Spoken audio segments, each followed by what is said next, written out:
Welcome, friend. I'm Jack, host of the channel, and today we're diving into another episode.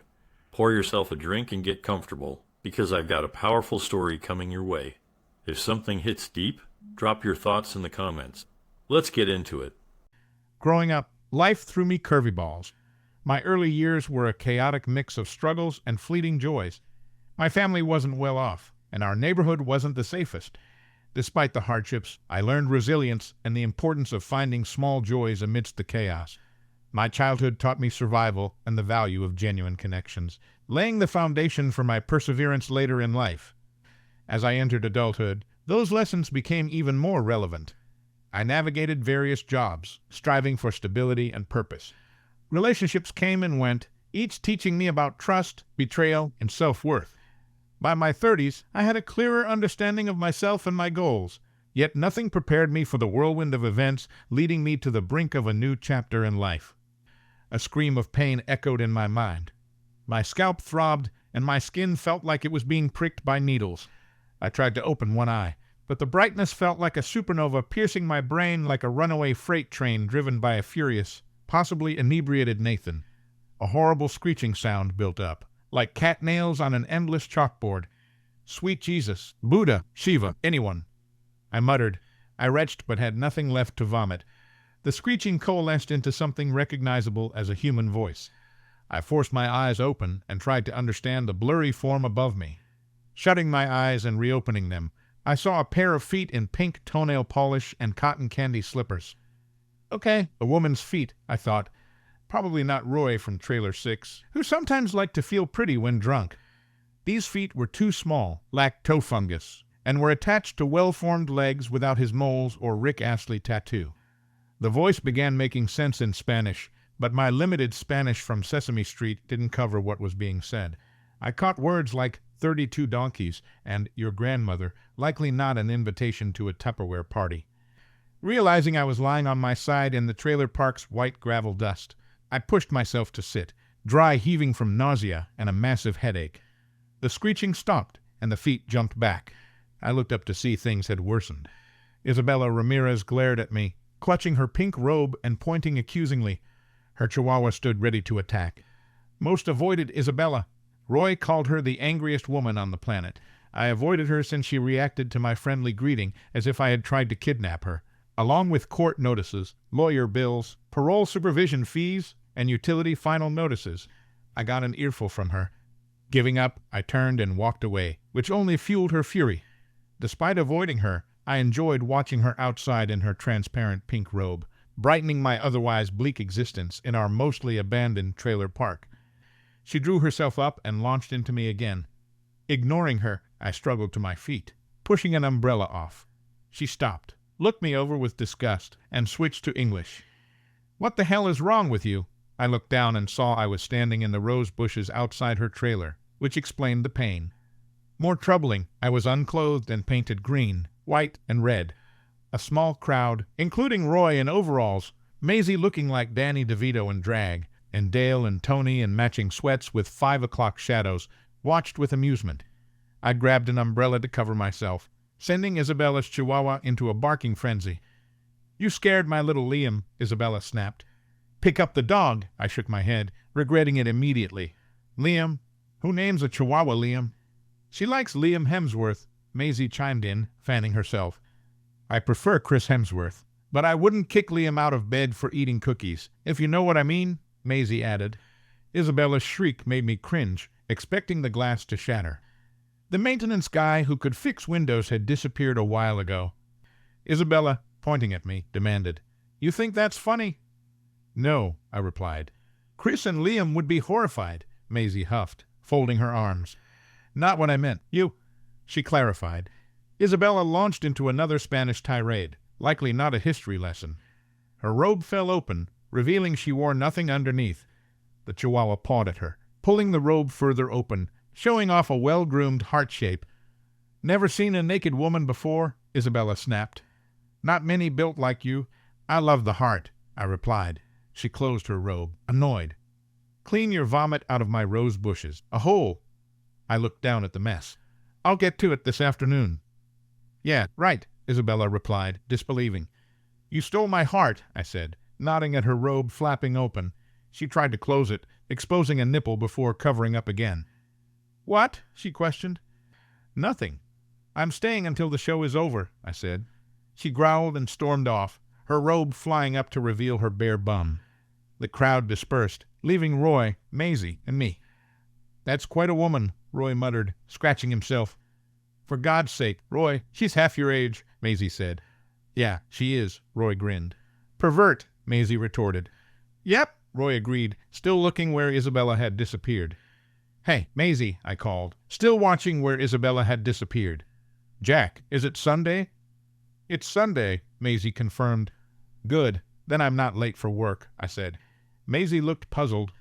What does Mexicano Honorario mean? Honorary Mexican, I replied, seeing the letters written on my chest. I'm going to kill Miguel. Dragging myself to my trailer, I retrieved my key from under a flower pot. Inside, my furniture consisted of 2 lawn chairs, a thrift shop radio, and a milk crate. I put on some shorts and fetched several buckets of water for Isabella's garden. Not wanting to ask to use her hydrant, I spent the rest of the day fighting my hangover with gallons of water and Tylenol. Setting my alarm before passing out, I was at the gate before sunrise when Miguel pulled up in the old school bus. Hey, Jose, he grinned. It's Jack. You a hole, I corrected him. It's Jose now. We made you an honorary Mexican, remember? Miguel reminded me. Yeah, I saw the label. You didn't need to use a permanent marker. I think my blood was replaced with tequila, I said.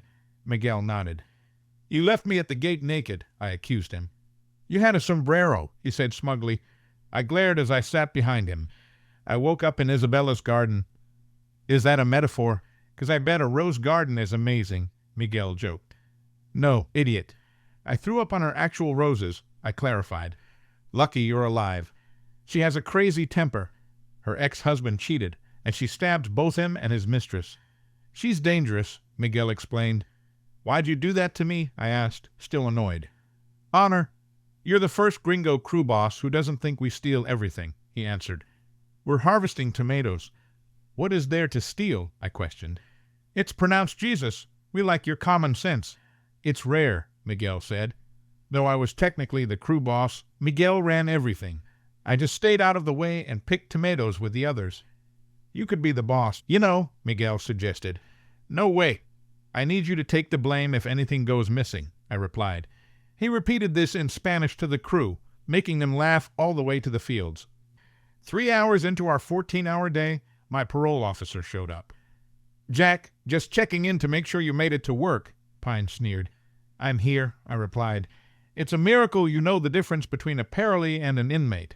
Just one mess up, and you're a big mess, Pine said. I'm meeting my parole conditions. I'm working, I'm clean, and I'm not involved in anything, I responded. You've had 3 jobs in 6 months. Now you're working with a bunch of wetbacks, he said, glancing at Miguel, who pretended not to understand English. You'll never make another 18 months. I lost those jobs because you interfered, I accused. They needed to know what kind of loser they'd hired, he sneered. Time for a pill test. You have 2 hours to get to the center. I don't have a car, and it's almost 2 hours away, I explained. You know the deal. You fail or miss it, you're back inside, he chuckled and left. Miguel walked up beside me. Sure you're not Mexican, Jose? Miguel asked. Pretty sure, unless Mom was with the gardener, I joked. You might want to ask, just to be sure, Miguel suggested. Why? I inquired. Because that man wants you on the other side of a wall, he said, staring after Pine's car. Jesus, you're pronouncing it wrong. Remember, you're Mexican now, I said. Alejandro will drive you to the test center. I don't have time to train a new crew boss, Miguel stated. We arrived at the test center with 15 minutes to spare. I had to pry my hands off the seat, not knowing you could drift a bus in heavy traffic. On the way back, Alejandro chatted a lot, but he didn't speak English. My Spanish was limited to counting, naming colors, and some obscenities, so we didn't get far. At dinner, Miguel sat next to me. Saturday night. You started to tell me how you ended up here, but passed out before explaining how a big-shot stockbroker ended up picking tomatoes. Not much to tell. An SEC investigation hit my firm. I didn't think it involved me, but I was locked out. Turns out there was insider trading under a fake account I had access to. I got blamed, but they couldn't prove it, so they pulled my Series 7 license, I explained. You still ended up in jail, Miguel noted. Yeah, they found cocaine in my car during the investigation. It wasn't mine, but I couldn't prove it. They used it to pressure me about the missing money, tens of millions. I got 3 years, but only served 6 months in county jail due to overcrowding, I continued. You sure you didn't take the money? If you did, I have a cousin, Miguel suggested. If I had millions, I'd be in Mexico by now, I replied. So where'd the pills come from? He asked. I thought they were planted, but I picked up high-end clients from the airport a lot. One could have left it, bad luck. Everything fell apart. My wife stuck around until I was sentenced, then divorced me, taking our savings, I said. What a witch, Miguel commented. I wasn't totally numb to it, but I had enough cheap tequila to take the edge off. She works at the same company, so she's lucky she didn't get fired. That job means a lot to her, I explained. True love conquers all. Huh, Miguel said sarcastically. True love doesn't pay the bills, I replied. What were you making? Miguel inquired. With bonuses, almost $500,000 a year. Now I'm barely over minimum wage. She took everything, I said. Couldn't you find it? He asked. She's an accountant, and they're good at hiding money. It'd take money, time, and lawyers to dig it out, and I don't have any of those. Maybe someday I can look into it and sue for my share, I responded. Miguel shook his head sadly. Against my better judgment, I let Miguel talk me into going to another bar on Saturday night. You need to get out. Jose, have some fun, Miguel urged. Like last week, where I wished I could die on Sunday, I retorted. Despite arguing, I climbed into the back seat. 8 guys could fit in the old brown Bonneville, as long as no one worried about seat belts. We going somewhere more fun this time? Miguel promised. I thought that was your favorite bar, I said. They didn't appreciate us enough, he replied. Did we get thrown out? I asked. Maybe, Miguel admitted. Didn't your cousin own that place? I questioned. Distant cousin, he grinned. Besides, this club has dancing. When we arrived at the parking lot, I glanced at him. A salsa club? Isn't that Cuban? I asked. This place has hot chicks wearing very little. I'd come here if it was a waltz club, he replied. You do know how to dance, right? I inquired. Yes, I can do the polka and the waltz, I said. Seriously? Miguel asked, surprised. I can also tango, foxtrot, salsa, jive, and more. Beth and I used to hit dance clubs religiously, I elaborated. Thank God. I thought we were getting thrown out again, he said, relieved. I laughed. I'll buy your first beer. Domestic, Miguel requested. Yeah, I know. I've seen your paycheck, I responded. We had a blast. The club had 2 bachelorette parties and 3 divorce parties, making the ratio of women to men over 2 to 1. Most women were already tipsy when we arrived. I was dragged onto the floor by 2 divorcees, a maid of honor, 3 bridesmaids, and one mother of the bride who copped a feel so fast I hadn't finished my drink. I finally sat down, watching Miguel get dragged off by the mother of the bride. Holding my Modelo Especial, I scanned the packed floor, filled with more bare skin than a nudist colony. I spotted a woman with a full, toothsome behind in skin-tight jeans. She was talking to someone at a table, bent over, in the pandemonium. Every time she moved, my heart, among other things, moved with her. Damn, that was one fine bum. I was still entranced when Miguel stumbled to our table and sat next to me. You could have warned me. A hole, Miguel said. Yeah, she was a handful. That cougar got my zipper down.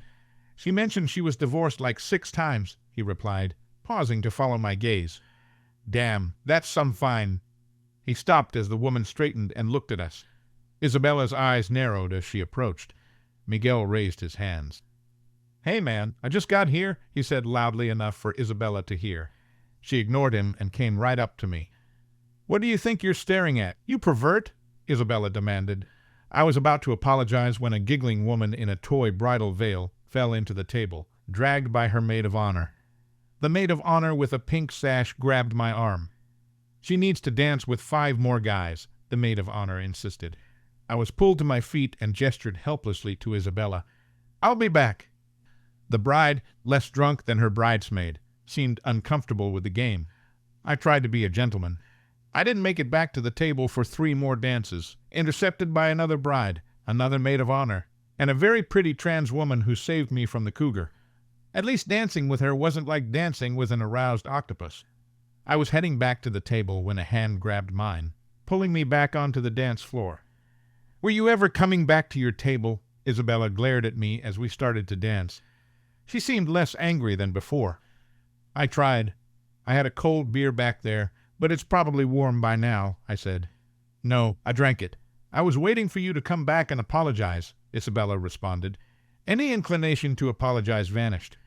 "Nonsense. If you didn't want people staring at your bum, you wouldn't paint those jeans on and bend over like that." Isabella's lips tightened, eyes narrowing. "That wasn't for your benefit, pervert." I shrugged. "I didn't see a reserved sign on it, and I looked pretty close." I expected her to explode, but she chuckled and shook her head. "Miguel says you're not as much of a hole as I thought. He said it was his fault." "They didn't tie me down and force me to drink," I said, trying to remember. "At least, I don't think they did, but he could have not painted me and dropped me off unclothed." She smiled. "I didn't expect you to actually come back and clean up the vomit." "I wish you told me that. Dragging those buckets around with a hangover was awful." The dance with Isabella was pleasant, and I felt we had a truce, at least for now. I watched her walk back to her table, enjoying the view. She glanced back, smiled, and mouthed "pervert" at me. I winked, and she rolled her eyes before sitting down. Miguel looked me over for injuries. "Looks like you got away alive." "She's your cousin?" I said. "Yeah, second cousin," Miguel replied. "Thanks for putting in a good word," I said. "Kind of owed you that," Miguel admitted. "Man, you did. A hole," I said. I managed a week without any mayhem, which was a record. One call to my P.O., 6 days of work, and no hangover for 2 Sundays in a row. Life was good, so of course it couldn't last. We finished a field early and were heading back before sunset. "Hey, Jose, isn't that your parole officer with the blonde woman in that restaurant?" Miguel asked. "Yeah, that's—" I froze. "What?" Miguel pulled away from the stoplight. "That's my ex-wife," I said, noticing Beth's blouse was unbuttoned an awful lot for a friendly lunch. "What's she doing with that?" "A hole." Miguel glanced at me, then focused on the road. "Hold on." He stopped the bus, yelled in Spanish to the back, and a bearded guy moved to the front. Miguel opened the door as I started to get up. "No, you stay here," Miguel instructed. "I need to know what's going on," I protested. "Exactly, but you're still pronouncing it wrong. This is Jessus, and he knows your parole officer. We have a cousin who works there. Maybe we'll get lucky and find out," Miguel said. I wanted to say it was a coincidence, but what were the odds of my ex-wife accidentally meeting my low-life parole officer? I sighed, thinking maybe she was checking up on me. Miguel raised an eyebrow at me. "Maybe, but it feels messed up." We rolled out, and Miguel glanced at me in the mirror. "I'll come by tonight and let you know what Jessus finds out." I nodded, feeling sick. Jessus didn't find out much, but what he did learn was unsettling. One of the waitresses, a cousin, had noticed Beth all over Fish, who seemed very nervous. She was trying to get him to do something using seduction. Jessus said if her blouse unbuttoned any more, she'd need to start on her skirt. "Maybe she wants him to go easy on me," I said, though it sounded hollow. "You can't be that stupid. Jose, going easy on you wouldn't make him uncomfortable. He's cool with child molesters and killers. He's got a good reputation," Miguel countered. "How do you know?" I asked. "There aren't many P.O.s around here. I got a cousin who—" Miguel started. I waved him off. "I have a bad feeling about this." Miguel stared at my peeling linoleum tabletop. "You gonna look into it?" "Yeah, I'll just pull a few grand out of my account for a private eye." I shook my head. "I can't afford that. Do private eyes even exist anymore?" Miguel grinned. "You don't need to. I got a cousin who works in housekeeping at her condo." "Jessus, Miguel, how many cousins do you have?" I asked. "As many as we need. We're everywhere and invisible," he replied. "You don't need to do this," I said. He laughed. "This is cool. Play detective. Besides, it's what friends do." We went to his cousin Isabel's house. She thought it sounded exciting and fun at first, but when she asked for a picture of Beth, she looked at it, then suddenly forgot English and started speaking rapid-fire Spanish to Miguel. "Miguel, what's going on?" I asked, sensing something was wrong. He looked pained. "Oh, Jose, even I know what puta means." "Miguel," I said, irritated. Isabel squared up. She's got a couple of guys who visit all the time. We're divorced. I may not like it, but it happens, I said, lying. I hated it. Isabel looked at me stonily. You've been divorced for 4 years? My mouth went dry. What do you mean? I've worked there for 4 years, and she's had one guy coming over the whole time, Isabel revealed. I felt oddly relieved. That can't be her. I was home every night. They come over at lunchtime. I'm sure it's her. Skinny blonde witch, Isabel said. Another guy started showing up 2 years ago. Miguel pulled out his phone and showed a picture of Fish. This guy? Miguel asked. She shook her head. No, the new guy is a big blonde, maybe a weightlifter. The long-term guy is thin, dark-haired, jittery.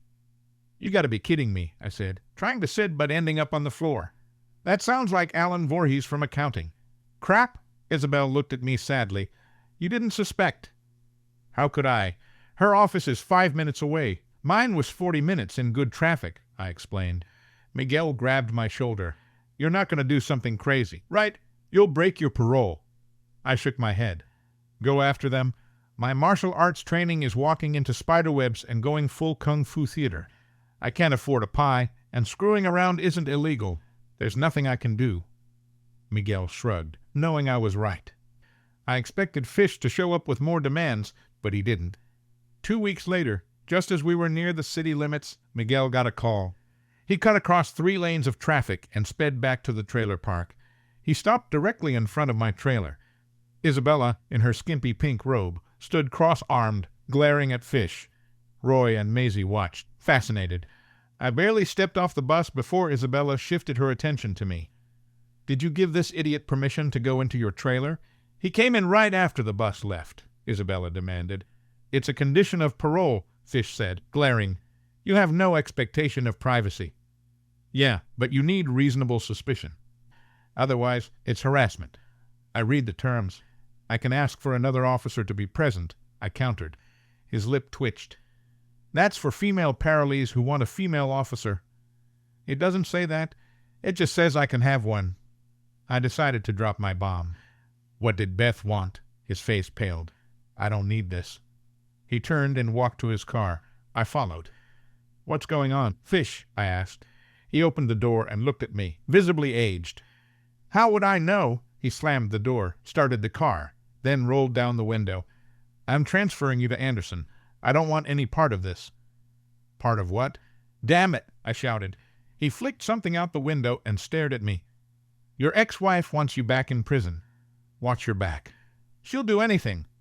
He drove off. Roy picked up a package from the dirt. Oxy in 4 bags, probably 20 tabs. That'd be intent to distribute, Roy said. Miguel shook his head silently. I closed my eyes. Isabella moved closer, her scent calming me. She watched Fish's car disappear. He was going to plant that in your trailer, Isabella asked. I nodded, barely able to speak. You'd have gone back to prison, she continued. I nodded again. It would be to a real prison this time, with real gangs.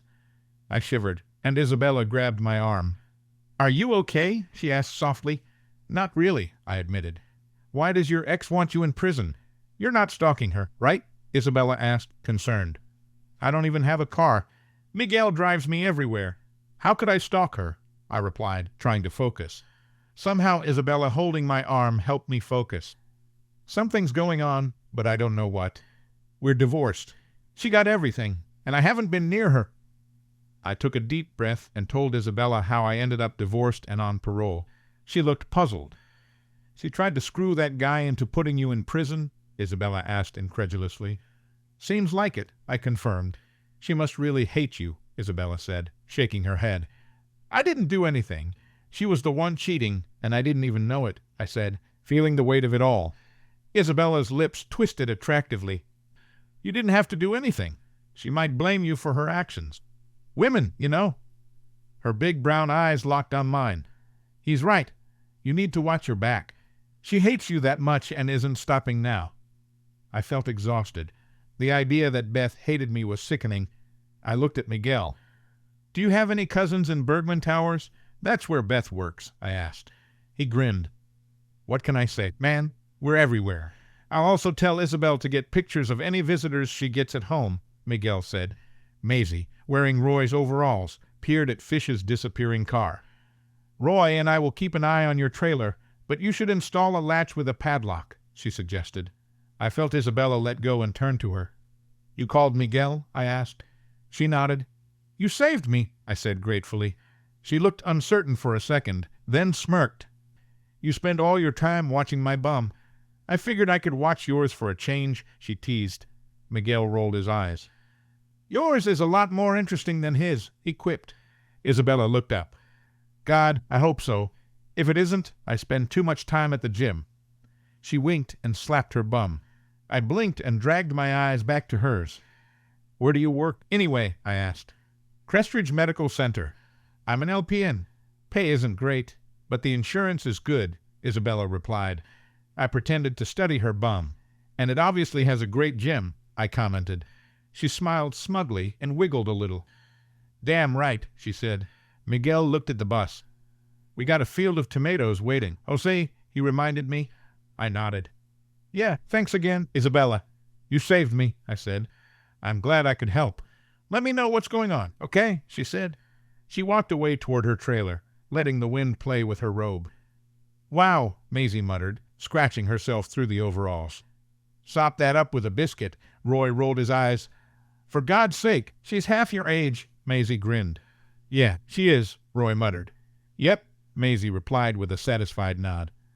It took Isabel 6 days to get pictures of both of Beth's regular visitors. We gathered in her living room as she showed them to us. One was Voorhees, whom I barely noticed at Beth's office. I never imagined him sneaking over and sleeping with her while I was at work.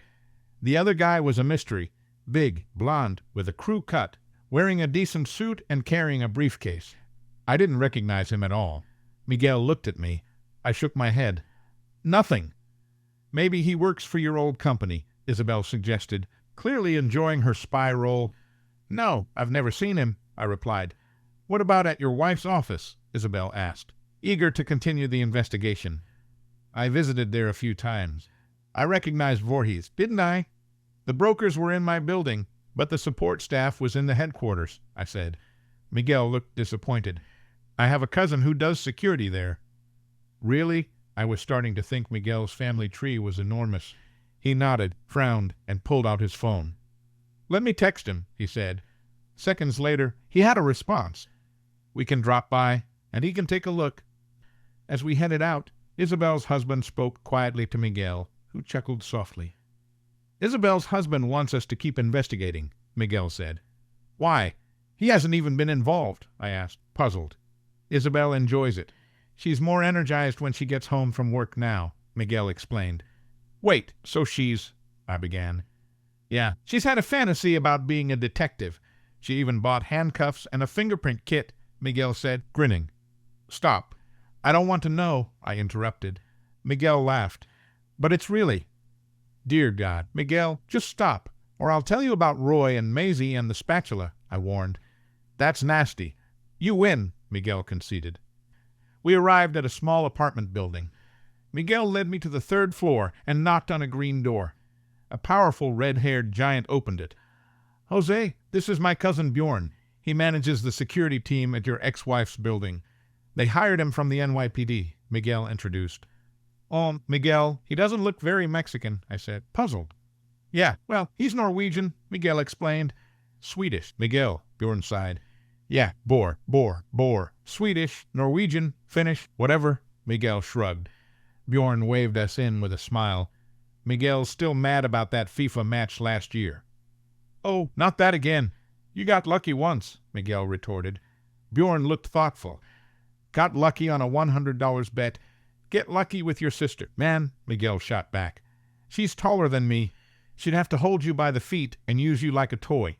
How long can you hold your breath? Maybe I'll give her a call, Bjorn said, grinning. Miguel winced comically. So, where's Kelsey? She's the highlight of visiting you. Bjorn handed us beers. She's stuck in traffic.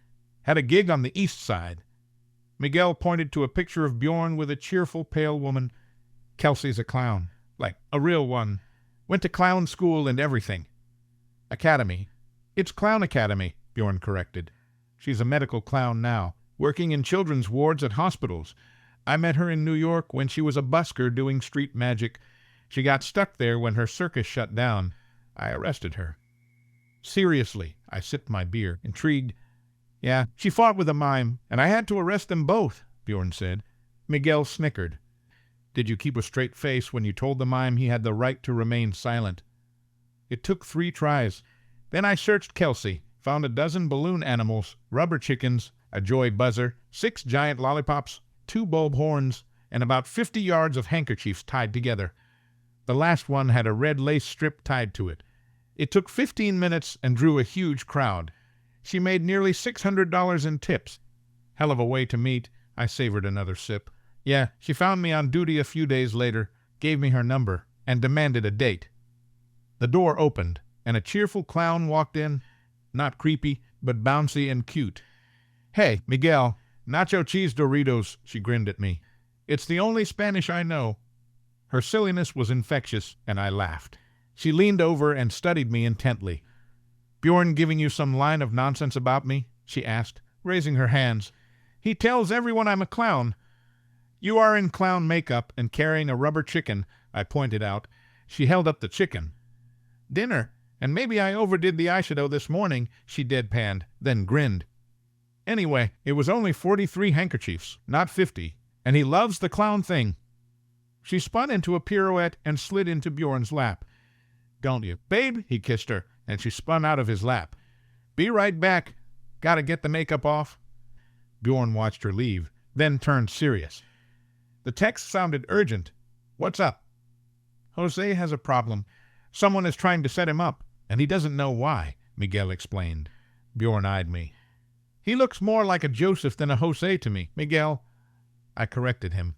He tipped his bottle toward me. "I have strict instructions to keep you out of the complex, so I hope that's not the help you're looking for. What's the problem?" It took about 15 minutes to explain, and Kelsey joined us with a beer. "Sounds like a mess. Does your ex hate you that much?" she asked. I shrugged. "No reason for it, as far as I know." "What are you trying to do now?" Bjorn inquired. "We're trying to figure out who this is." Miguel showed Bjorn a picture of the blonde guy with Beth. "Seen this guy?" Bjorn nodded. "Yeah, he's been around. Not as much lately. Didn't know he knew Beth. Never saw him with Voorhees, either." "So, who is he?" I asked. "Evan Batchelor. He tried to intimidate me when he first showed up. Heck, an SEC investigator," Bjorn revealed. Miguel and I were quiet on the way back to the trailer park. He stopped at the gate. "So, not all your cousins are really cousins," I remarked. He shrugged. "You have the family you're born with, and the family you choose." "And Isabella?" I asked. "She's really my second cousin. Likes you, you know," Miguel said. "Weren't you the one who said she might kill me?" I reminded him. Miguel grinned. "She might. Doesn't mean she doesn't like you." His grin faded. "What are you going to do?" "I don't know. Beth seeing the SEC guy is an ethics violation. I'd rather leave it alone," I said. "But she won't leave you alone. Don't do anything stupid. You need help. I'll help, okay?" Miguel offered. I nodded, unsure. He drove off, and I walked through the dim trailer park. "Hey, pervert!" Isabella called out. I looked over at Isabella's trailer. She was sitting outside. "Hey, Isabella," I greeted her. "Bad day?" she asked. "Yeah, everything I thought I knew about my wife is nonsense," I replied. She held up a bottle. "Need a drink?" "Tequila from Jalisco." I approached. "That's the good stuff. Don't waste it on me." Isabella smiled. "I've been there with my ex. I can spare some." She patted the chair next to hers. "You promised to let me know what's going on." I slumped into the chair and took the bottle. "I don't have a cup." "Tequila kills germs. You won't catch my cooties," she said. I took a sip. "More worried about you catching my bad luck." "So, what happened?" She leaned forward. I told her the whole story. "What does that mean?" she asked. "It looks like Beth has been setting me up for years. She was with the SEC guy over a year before the investigation and Voorhees 2 years before that. She tried to get Fish to put me back in prison," I explained. Isabella pulled her feet up into her chair. "How long were you married?" "Just over 4 years," I replied. "So, she was with Voorhees practically from the beginning," Isabella noted. We sat quietly for a bit. "Think she married you to set you up?" she asked. That thought makes me feel even worse, I admitted. She took the bottle, sipped, and handed it back. Manipulating men is what some women do best. She looked at me. What are you going to do? Get revenge? I shook my head. I just want out of this, but that won't work. Isabella held up the empty bottle, then stood up. Maybe another bottle would help think it through. I think I have one inside. She walked to her door, and when she opened it, the light seemed to dissolve her robe as she looked back at me. You coming? She asked. I followed, entranced by the sway of her hips. She paused, and the Chihuahua darted under a chair. The bottle's in my bedroom, she said, pointing to an open door. As I stepped closer, she turned and smiled wickedly, her robe open. I pulled her against me, and she grinned wider. I warned you. Manipulating men is what some women do best, Isabella said, hooking a leg around me. She started to speak, but I kissed her. She shrugged off her robe, and I carried her to the bedroom, the Chihuahua howling from under the chair. Later, Isabella lay half across me, waking up. She smiled. Wow, you must have been saving that up. I'm a little tender. She glanced at the floor. I'm throwing that pillow away. Yeah, washing won't help, I agreed. She laughed. I'll just buy a new one. I ran my fingers through her hair. I haven't had an active social life. You didn't hook up with that old lady at the club, she said. No, I replied. She laughed. I know you didn't. I was keeping an eye on you. Fair. I had an eye on you too, she teased. And I lied. That stuff at the club was for your benefit. Isabella grew serious. I need to tell you the truth. I knew you'd be at the club. That's why I went. I'm going to kill Miguel, I muttered. He didn't know. He asked for a good place, so I decided to show up, Isabella explained. Why? I asked. Because I needed to stop being a witch. I've been angry since my ex-husband. I thought you might understand. Besides, I got a good look at you before you picked up that sombrero. Pervert, she said. She giggled. So, you wiggled your bum at me? It worked, didn't it? You drooled over me every time I went outside. Is that why you wear that robe? I asked. Sometimes. I'm an exhibitionist. You found my weakness, she admitted, and I squeezed her bum. A knock interrupted. Isabella put on her robe and answered the door while I got dressed. Isabella looked at me, puzzled. This girl needs to talk to you. Kelsey stepped in. Hey, Jose, got a minute? Isabella gets to hear it, I said.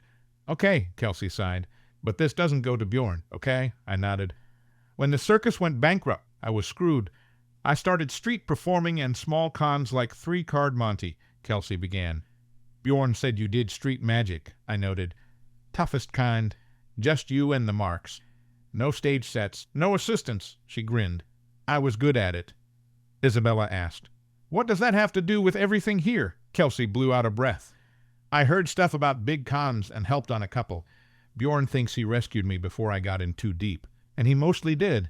I didn't do anything really bad, but being broke in the city sucks. I don't want to tarnish what he did. He doesn't deserve that. I looked at Isabella, who smiled gently and laughed softly. I understand. Kelsey grinned at Isabella and gave an exaggerated wink before looking at me. I think you're looking at this the wrong way. Why? I asked. Because you're wondering why they're targeting you. This is just another big con, and you're not the mark. She paused. No offense, Joseph, but you can't be the mark. You don't have anything worth taking. She glanced at Isabella. No money or valuable stuff. I know, I grimaced. Then why set me up? Why try to put me back in prison? You're not the mark. You're part of the con. You're the distraction, Kelsey explained. I stared at her. I don't know what that means, but it doesn't sound good. It means you're the diversion. They want everyone looking at you, not them, she clarified. Isabella asked. How do we stop it? Kelsey grinned. Just convince the mark they're being conned. I had a sudden realization. Damn it, I'm an idiot. Why? Isabella asked, puzzled. The Seychelles. We were going to Fiji for our honeymoon, but Beth suddenly changed it to the Seychelles. Why does that matter? Isabella questioned. Banking laws. She sent me deep-sea fishing one day while she stayed at the spa. I bet she set up an account in person so there'd be no trail to her, I explained. Isn't there anyone you can call? Isabella asked. The SEC has a reporting mechanism, but that'd probably just tip them off, I said. I almost choked on the tequila. Who watches the Watchmen? Isabella smiled. Why not both the DOJ and the FBI? The FBI and IRS have websites for reporting fraud, so I used the library computer to report it, hoping it would cause enough trouble for Beth and her cohorts to leave me alone. I reported to P.O. Anderson and worked with Miguel and the crew until the end of the harvest. Then I found a job making donuts, which was easier, but I missed the old crew. The hours matched Isabella's, and we were pretty much living together, so life was good. But it couldn't stay that easy. As I was nuzzling Isabella's neck and grabbing her bum while she set the table, a harsh knock sounded. Isabella glared at the door, trying to calm her breathing. Damn it, if Roy's here to borrow my robe again. The answer is no. It wasn't Roy. It was 2 deputies and a couple of guys in suits. I recognized the deputies. The older plainclothes man held up his credentials. Joseph Bateman, I nodded, seeing Roy and Maisie peering out from Roy's trailer. I'm Special Agent Tanner with the FBI. We need you to come to the field office to answer a few questions. Isabella clamped onto my arm. Are you arresting him? No, we just have a few questions. I looked at Isabella. I probably need to do this. She reluctantly let me go, but not before taking cell phone pictures of the agents and whispering something in Spanish to one of the deputies. He paled, likely from a passable threat. As we drove away, I saw Roy and Maisie heading to Isabella's trailer. At the FBI field office, I was put in an interview room with nauseatingly white walls, gray carpet, and a dull gray table and told to wait. After 20 minutes, a clean-cut guy in a black suit entered, placed his credentials on the table, opened a folder, and introduced himself. Mr. Bateman, I'm Senior Special Agent Michael Rivera from the Criminal Cyber Response and Services Branch in D.C. We received your tip and need clarification for an ongoing FBI or IRS investigation. We appreciate your assistance. I stared in surreal horror. Miguel ignored my whisper. He pointed to a line item on the list. You mentioned the money may have been moved to an account in the Seychelles. We need to narrow down which institution your ex-wife may have used. For the next 2 hours, SSA Rivera went over every detail of the suspect plot. I had to handwrite and sign statements, review maps and honeymoon itineraries, all while Rivera acted like we'd never met. Thankfully, there were no references to Isabel, Bjorn, or Kelsey. They were supposed to be family. After we finished, he gave me a perfect government official handshake and thanked me for assisting in the investigation. I walked into Isabella's trailer with silence roaring in my ears. She was waiting for me. Are you okay? She asked, concerned. Did you know about Michael? I asked. Michael who? She recoiled. Miguel. What about Miguel? Is he okay? She asked, worried. He's an FBI agent, I revealed. The shock and disbelief on Isabella's face was the most comforting thing I could have seen. Miguel? Are you serious? He told me he came out here because he had trouble in New York. Her voice trailed off, and she stood silent for a moment before launching into rapid Spanish. I was probably lucky I didn't understand. After a few minutes, I wondered if Liam would let me hide under the chair with him. Isabella, I am so sorry, I apologized. She stopped and blinked. For what? For even thinking you could have. I trailed off. She shook her head. You asked. You didn't accuse me of anything. That Hijo the expletive lied to us. He's family. We saw the arrests and trial on TV. The FBI and IRS investigation into SEC corruption was in the news for a year. Beth took a plea deal, but still got 15 years after turning over the money she'd stashed overseas. The SEC investigator got 20 years with no plea deal. More people were involved than I thought, which made me uneasy, considering Beth had drawn most of them into her plan. I was lucky I wasn't a CDC case study. Most got 5 years, though one guy only got 18 months. Isabella's only comment on Beth was, "You were married to that skinny witch? I thought you liked women with real bums." What can I say? I was deprived for 4 years. I'm making up for it now. She shot me a fake scowl, but the corner of her mouth twisted into a smile. I know. I can't even wear shorts. You keep leaving tooth marks all over me. She still spent most of her time off wearing just her skimpy robe. If anything, her exhibitionist streak had gotten worse. I didn't argue, though she did occasionally have a tooth mark or two. The court was looking at vacating my conviction. During the investigation, Samonio admitted that Voorhees had planted the pills in my car. Beth had orchestrated it. I wasn't holding my breath, though. At the speed the courts moved, I'd be done with parole before they got to it. P.O. Anderson had gone hands-off and even told me about the move to vacate. Fish retired quietly without charges, and I wasn't sure how I felt about that, but Isabella said she suspected he wouldn't have gone through with it. That was good enough for me. For months after Beth's sentencing, Isabella and I met Bjorn and Kelsey at the salsa club. We also ran into them at street festivals and sometimes met at the club for dinner and drinks. Dancing with a double-jointed clown was a trip, and watching Kelsey perform street magic tricks on patrons never got old. One evening, we arrived early. I grabbed a table while Isabella freshened up. I had just waved a waitress over when Miguel pulled out a chair. "I'll get this round. Man, I owe you one." Miguel spoke to the waitress briefly and then sat down. "Miguel, or is it Michael?" I asked. He sighed. "Miguel, you might want to keep a clear path to the door. Isabella's pissed at you." "Yeah, I figured." "You earned that. Doing your job. I bought it. I thought you were my friend."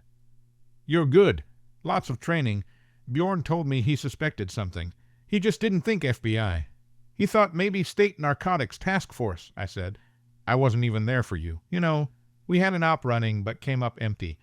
I was already in place when the employment agency dropped you there." "Blind luck," Miguel explained. "The FBI stalks low-level parolees." "Really? What kind of crap is that?" I asked, incredulous.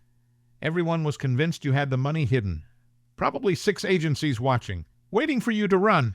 "Took me a while to suspect you weren't in on it," Miguel admitted. "Why didn't you say something?" I demanded. "I couldn't be sure for a while. Once we learned an SEC investigator was involved, I was stuck. The rules are simple. The FBI should have investigated, but none of our evidence was legal, and the politics were complicated. We couldn't legally initiate an investigation with what we had," he said. "But if somebody lodged a whistleblower complaint, you'd have probable cause," I suggested. He nodded. "It worked, didn't it? We figured out why she kept targeting you after you were out.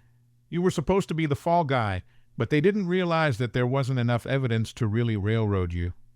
So, when you got out after a few months, the SEC and IRS were on high alert. Beth couldn't touch the money without drawing attention. If I went back to prison for a long time, the pressure would be off, and she'd be free and clear," I concluded. "That's too cold," Miguel said, shaking his head. "Yeah, I interviewed her. She's probably a full-blown sociopath. They're drawn to money and power and end up in politics, law, and finance. Cold as ice and damn good liars." "Convincing as hell," I said. "Kind of the pot calling the kettle black there, Miguel," I noted. He shrugged. "Fair. Still, you're lucky you're alive. She probably figured liquidating you would draw too much attention. She did ask about you, though, wondering why you hadn't tried to see her and talk." "What the hell is there to talk about? She was never who I thought she was," I said bitterly. Miguel put his beer down. "If she's like other sociopaths I've met, she wants to know she won in some way. So you break down or get upset. See your reaction when you realize you were played." He laughed. "It really pissed her off when I told her you screwed up her plan. Cost her all the money and put her in prison. Pretty one-sided win there." "I was just trying to stop everything," I said. "I know, but it worked for me. Sociopaths are usually narcissists. She tried to show how she won by explaining stuff we didn't know. Put 2 more holes behind bars and recovered a bit more money," Miguel concluded. Isabella suddenly appeared by the table, glaring at Miguel. She hissed something, and he raised his hands in surrender. "I know. My mom relayed your, opinion to me. I'll never hear the end of it, so thanks," Miguel said. Isabella glanced between us. I shrugged. "He's explaining what happened." She pulled a chair next to mine, gripping my arm possessively and still glaring at Miguel.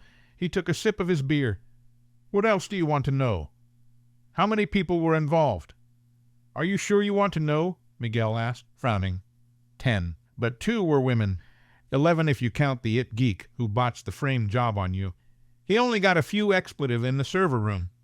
He rolled on everyone as soon as we pressured him. He got 18 months, Miguel explained. 18 months in prison for a few expletive? Damn, I shook my head. Isabella elbowed me with a grin. "Mine aren't worth that?" "Of course they are," I replied. "Oh, God, too much information. Miguel held his hands up as Isabella laughed wickedly.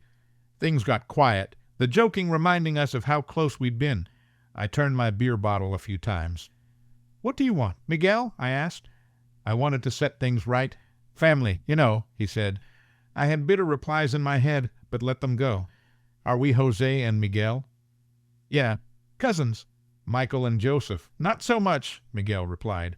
I looked at Isabella. "I think I can live with that." She studied him. "You ever do that again, you'll regret it for the rest of your life." Her tone was certain, not venomous. He nodded. "I know, and I deserve it. Thanks for giving me a chance to make things right." Isabella nodded, mollified by his apology. He finished his beer. "I need to apologize to Isabel. I talked to Bjorn and Kelsey. That's how I knew you'd be here. Bjorn understands, but Kelsey will take a while. She doesn't trust easily, but when she does, it's wholehearted. I messed that up." I nodded. Despite Kelsey's street smarts, she had a precious naivete that Isabella loved. He stood up, pulled an envelope from his back pocket, and smiled with a bit of irony. I asked if I could deliver this personally. "What is it?" I asked, weary. "The adjudication on the IRS reward money for reporting tax evasion. It's not a fortune, but it should help.